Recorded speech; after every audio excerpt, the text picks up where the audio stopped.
Today we're actually going to be talking about golfer's elbow, and if you're just getting back into the game after the season's off, you may find yourself irritated through here or not quite performing how you want to. So I'm going to give you some tips today on what you can do to help yourself get back, potentially relieve some pain, and build up the resilience so you're less likely to break down in the future.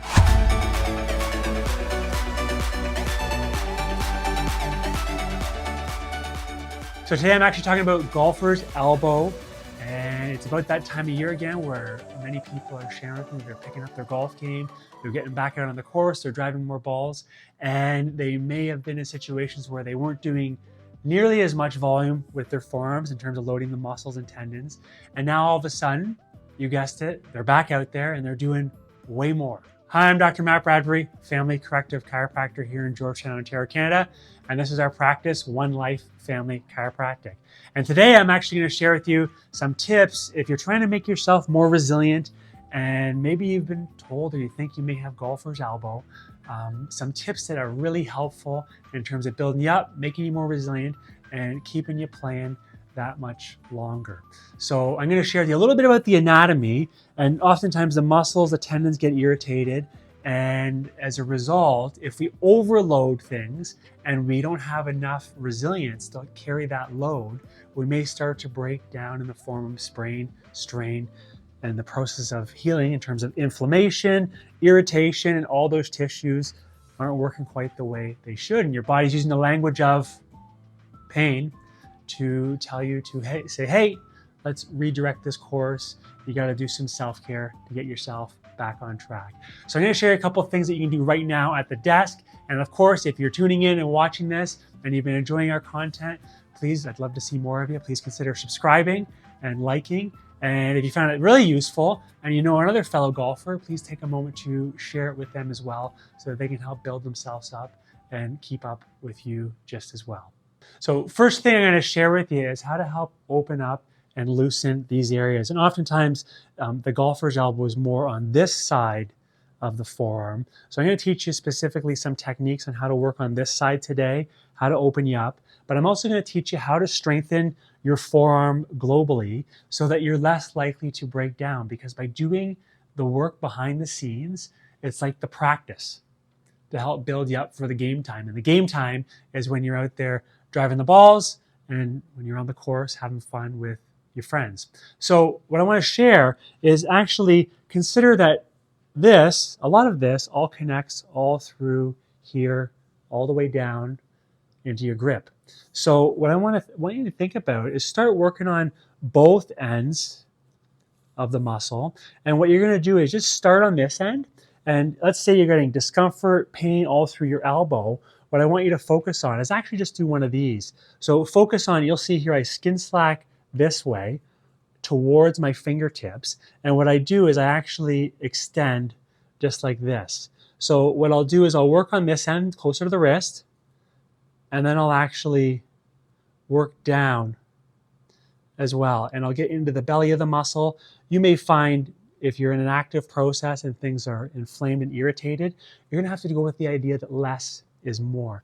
And I may work on this anywhere from 45 seconds to a minute, or I might just consider 5 to 7 passes. And the biggest change in terms of doing the soft tissue often happens through here where the muscle becomes more of a tendon and goes into its origin, and at the other end where it goes into its insertion all the way through here, where you get more of the tendinous areas and you can have a bigger impact. So if you're short on time, I'd actually say work on here and as well work on here. And you're going to find that bony protuberance right here. And what you're going to do is just fall off like that and be gentle, because you may be a bit sore through here. And what you're going to do now is extend your forearm just like that.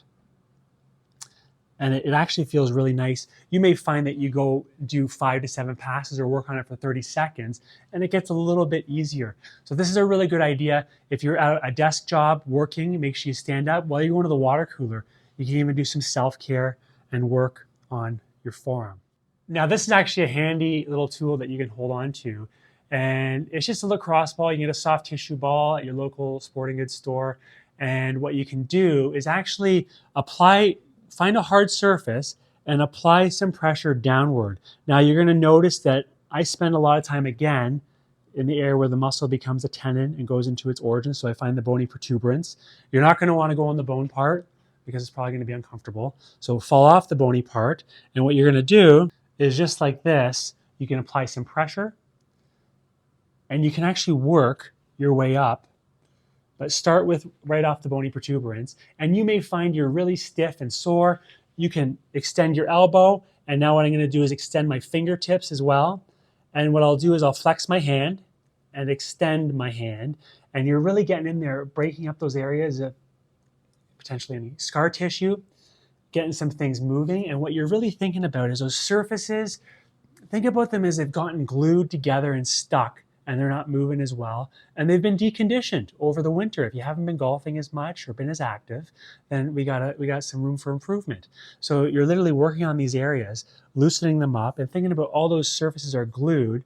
So you're providing some cross friction to help loosen things up and tell your brain to say, oh, hey, relax. And it's also the movement and the stretching is going to help with the healing process as well. So again, daily 5 to 7 passes, working on through here. And you do that multiple times a day. And if you really want to look after things, you can go as well on the opposite side. Now my palm's up and I've fallen into the opposite side. And I like to think about it like a sling. So when you're visualizing my forearm here, think about these two surfaces working back and forth. So the top's getting tighter, the forearm, and then the back of the forearm maybe getting stiff too. So what I'm going to do is just like this. And you may find you have some trigger points in there. And trigger points are just areas that you notice it gets a little bit more tender and it's irritated when you hang out on it. Stomach breathe and breathe into it and let your shoulders sink down. And you may make 5 to 7 breaths and then things get a little bit easier and work on the next trigger point as well. Of course, some simple stretching would go a long way too. And what I would recommend is just finding the end ranges. So I would start with my elbows bent here. And what you're gonna do is just start like that with your elbow bent. And you're going to gently bring your wrist into extension. And when you're here, you're going to hold that for 30 to 60 seconds. I would start with this, and then I would start with extending my elbow and giving myself some wrist extension as well. But you may find this a little bit too much at the beginning stages. So I would start in the first few weeks just working like this, opening up your flexors. And of course, you can turn your palm down, start with your elbow bent again, and just do one of these. And again, 30 to 60 seconds breathing. And as you advance through the weeks and things get a little bit looser, things get a little bit easier, what I would do is come with a straight elbow as well. So again, working on the typical golfer's elbow areas, but also working on some of the backside too to help condition you for your game. Now you'll notice I have a hammer here, and you may be saying, why in the world does he have a hammer? Well, I think it's a really great conditioning tool. This is just a 16-ounce hammer. You can start lighter if you want, but it's a great tool in the sense that you can use it as a weight. You can keep it right beside, somewhere convenient, right? Keep it, in your workout area. If you have one at home, keep it beside your desk or your couch. I mean, you can do it with a water ball as well, but the reason why I chose a hammer is because it's weighted on one end. And I'm going to show you why in terms of real life conditioning, just like a golf club is going to be typically heavier at one end. So what I want you to do is you can grab it more from the middle for this one, but you can focus on flexion, extension, and you'll notice I'm working on my extensors. So the side that typically is more related to the tennis elbow, I'm working on these, and you're gonna work in that rep range of 12 to 20. So you're gonna spend weeks working probably at 12 to 15 reps, and then you're gonna build on it. You get to a point where you're working on 15 to 20 reps for 2 to 3 sets at least a day. And I'm gonna do some extension, I'm gonna do some flexion, and then I'm gonna work on some pronation, supination. And this is a really great one, excuse me. And this is why I like the hammer. And what you're gonna do is actually, you can just work on turning it over and then opening up. And this is, again, great for mimicking real life and help building up your forearms, your golfer's elbow again. And with this, you can pause at the end. I'll feel a little stretch when I'm letting the weight of the hammer take over, and then come through this way. Again, you're probably gonna work in the 12 to 15 rep range for the first few weeks, and then build it up to 15 to 20 reps for a few sets per day. So consider that It's the cumulative effect of all these things working for you. And you may find just starting with the soft tissue for 1 to 2 weeks is enough, and then focus on simply moving your hand. You can do 15 to 20 reps one way, 15 to 20 reps of pronation, supination before you actually build up to the weight of the hammer once a few weeks has gone by. And again, you can start with a water bottle. A disposable water bottle of 500 mils is about, let's say, a pound, but starting with less is more to help build you up. And remember, motion is a good thing. When you start to immobilize things and get things more stuck or hold things in one position, like a sling, oftentimes the joint gets more stuck. In this case, focus on moving your arm to help build you up again and not let that joint get stuck and stiff. Focus on movements you can do slightly in your uncomfortable or zone of discomfort, so you're pushing yourself, so you can help encourage the healing process. So I'll leave you with that today. I'm sure you found some useful things in there. If you have some questions, I know there's probably a lot of material, put them below in the comments. I'd love to answer them.